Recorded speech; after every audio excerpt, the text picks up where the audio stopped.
Assalamualaikum warahmatullahi wabarakatuh. Selamat datang di Bang Kobel Channel. Pada video kali ini sedikit berbeda karena Bang Kobel akan ngedaping secara langsung. Sebelum lanjut ke video, support channel ini dengan klik tombol subscribe, like, dan komen. Oke?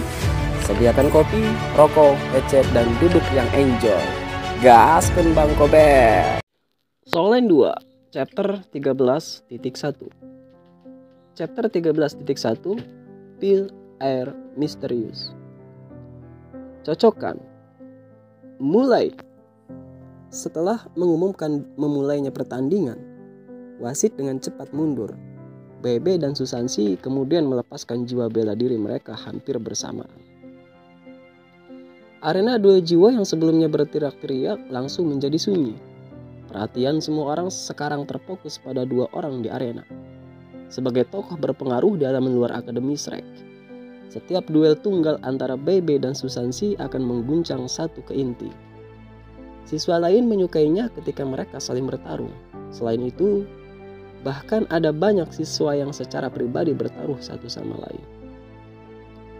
Petir biru berkumpul di sekitar tubuh Bebe, dan lengan kanannya mengembang dengan cepat. Saat kilat biru mengayun-ayunkan tubuhnya, jiwa bela dirinya Blue Lightning Tyrant Dragon dilepaskan.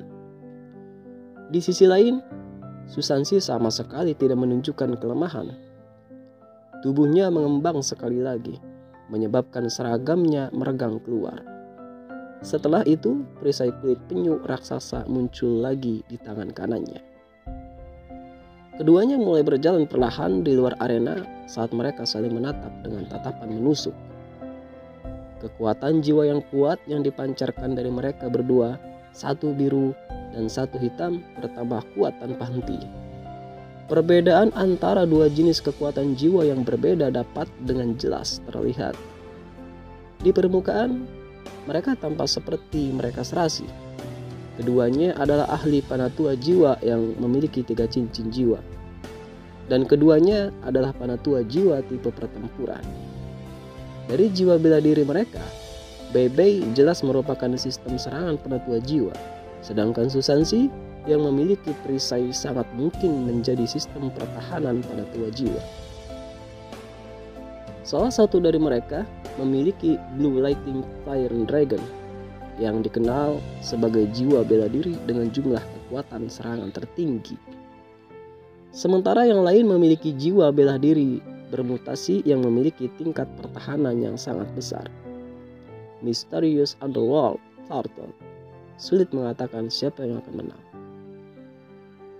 Guangdong tampaknya telah melupakan masalahnya dengan Hua Yuhao saat dia diam-diam mulai berkonsentrasi pada dua orang di arena. Hua Yuhao juga sama. Suasana hati mereka tanpa sadar berfluktuasi menuju mengikuti dua tetua jiwa yang bersaing. Setelah melepaskan jiwa bela dirinya, temperamen Bebe yang lembut langsung berubah tajam. Di sisi lain, amarah panas Susansi tampaknya telah mendingin dan stabilitas seperti gunung telah muncul. Ketika Susansi mencapai daerah yang paling dekat dengan Hua Yuhao dan yang lainnya, Bebe tiba-tiba meraung dan menyerbu ke arah Susansi seperti sambaran petir. Susansi sedikit terkejut. Dia tidak mengungkapkan kelemahan apapun, dan ini juga bukan peluang besar bagi Bebe. Kapan Bebe menjadi begitu impulsif? Meskipun Susansi memikirkan hal ini di dalam hatinya, dia tidak berani lambat sama sekali. Dia sangat jelas pada kekuatan ledakan yang Bebe bisa lepaskan ketika dia menyerang.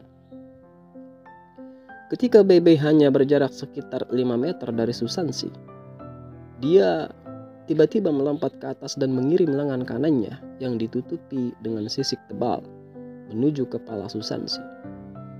Petir biru itu membungkus dirinya di sekitar cakar drakonik Bebe, menandakan bahwa ia dapat melepaskan keterampilan jiwanya kapan saja. Namun, Susansi tetap tenang dan tidak tergesa-gesa. Dia sedikit menggeser kaki kanannya setengah langkah dan sedikit berjongkok. Dia meletakkan perisainya di depan tubuhnya, memungkinkannya untuk sepenuhnya melindungi tubuhnya. Sementara itu, Kekuatan jiwa gelap gulita keluar dari perisai kulit penyunya. Samar-samar membentuk lingkaran cahaya hitam yang keduanya menyelimutinya dan melindunginya. Boom! Cakar Draconic Bebe bertuburkan dengan galak ke perisai kulit penyu hitam yang tebal, menyebabkan kedua tubuh mereka bergetar secara bersamaan. Bebe dengan cepat menghentikan serangannya dan jatuh kembali, sementara Susansi meluncur ke belakang. Dari 3 cincin jiwa Susansi, cincin jiwanya yang berusia 100 tahun tiba-tiba menyala, menyebabkan cahaya hitam yang dipancarkan oleh perisai kulit penyu segera berlipat ganda. Lingkaran hitam yang kuat menyebar dari perisainya, meliputi 10 meter persegi penuh. Itu seperti tudung besar yang mendorong keluar. Itu bahkan mengeluarkan suara gemuruh saat dirilis. Ini adalah gempa dunia bawah misterius, keterampilan jiwa pertama Susansi. Ini adalah keterampilan knockback, berbagai yang juga memiliki efek memusingkan. Jika penanaman lawannya lebih rendah dari miliknya, mereka akan merasa pusing dan terbentur ke belakang. Paling tidak, skill ini bisa membuat Susansi menarik jarak dari musuh-musuhnya. Namun, Susansi tidak pernah berharap Bebe akan ditentukan. Ketika Susansi merilis keterampilan jiwa pertamanya, kedua cincin jiwa kedua dan ketiga Bebe tiba-tiba menyala pada saat yang sama. Yang pertama diaktifkan adalah cincin ketiganya, yang merupakan cincin 1000 tahun. Saat cahayanya melebar keluar, suara gemuruh rendah tiba-tiba meledak dari tubuh Bebe, menyebabkan seluruh tubuhnya memancarkan petir ungu kebiruan yang kuat. Sisik di tangan kanannya menyebar dengan cepat ke arah tubuhnya, membungkus sisi kanan dadanya di dalamnya. Selain itu, aura yang mengelilingi tubuhnya langsung naik. Ini adalah Thunderous Fury. Setelah itu, cincin jiwa keduanya melintas, menyebabkan banyak ular listrik tebal meledak keluar dari tubuh Bebe. Ketika Bebe menggabungkan keterampilan jiwa kedua dan ketiga, mereka berhasil meniadakan gempa dunia bawah gaib Susansi. Bahkan jika Susansi diakui secara luas untuk pembelaannya, gempa dunia bawah misteriusnya tidak mampu menjatuhkan Bebe. Sebuah lubang secara paksa dihancurkan ke dalam tudung hitam yang dibentuk oleh keterampilan Susansi. Bebe mengabaikan serangan aliran hitam udara dan dengan keras kepala memaksa masuk. Susansi kaget, tapi gerakannya tidak melambat sama sekali. Cincin jiwanya yang kedua dan ketiga juga menyala secara berurutan. Dia terlalu akrab dengan kekuatan Bebe. Kotor. Dan sangat percaya diri dalam pembelaannya sendiri. Meskipun dia tidak merasa 100% yakin bahwa dia bisa mengalahkan Bebe, Bebe benar-benar tidak akan bisa mengalahkannya jika dia berkonsentrasi dengan kuat pada pertahanannya. Namun, pada saat dia melepaskan keterampilan jiwa kedua dan ketiga, dia tiba-tiba merasa seolah-olah otaknya telah ditusuk oleh jarum.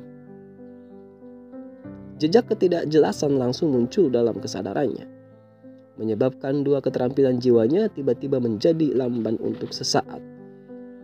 Dia sebenarnya tidak bisa segera membebaskan mereka.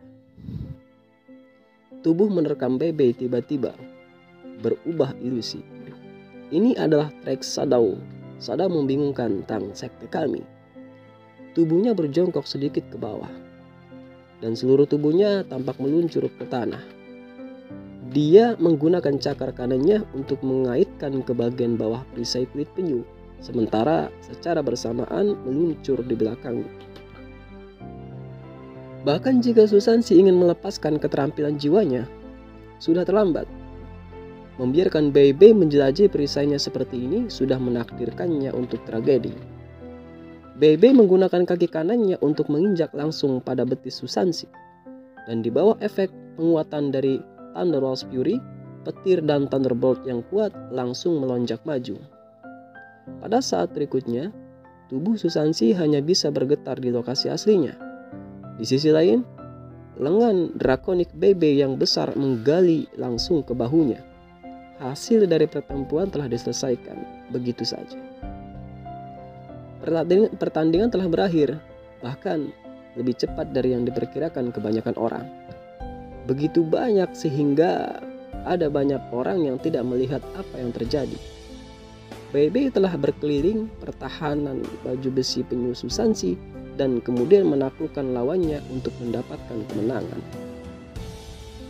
Bei menang, suara wasit terdengar mengumumkan pemenang. Dia tidak menghentikan Bei dari melemparkan Susansi ke tanah juga. Perlawanan tubuh Susansi memang sangat kuat, yang ditunjukkan dengan bagaimana gemetarannya segera berhenti ketika Bei menarik petirnya. Namun, kata-katanya masih agak tersebar. Kamu curang. Meskipun dia tidak tahu bagaimana Bei berselingkuh, dia tahu bahwa dia jelas bukan alasan karena kemampuan jiwanya diperlambat setengah ketukan sebelumnya. Selain itu, dia sepenuhnya berkonsentrasi pada pembelaannya. Fakta bahwa Bei benar-benar dapat menemukan tempat terlemah dalam pembelaannya hanya dalam satu saat itu benar-benar keterlaluan.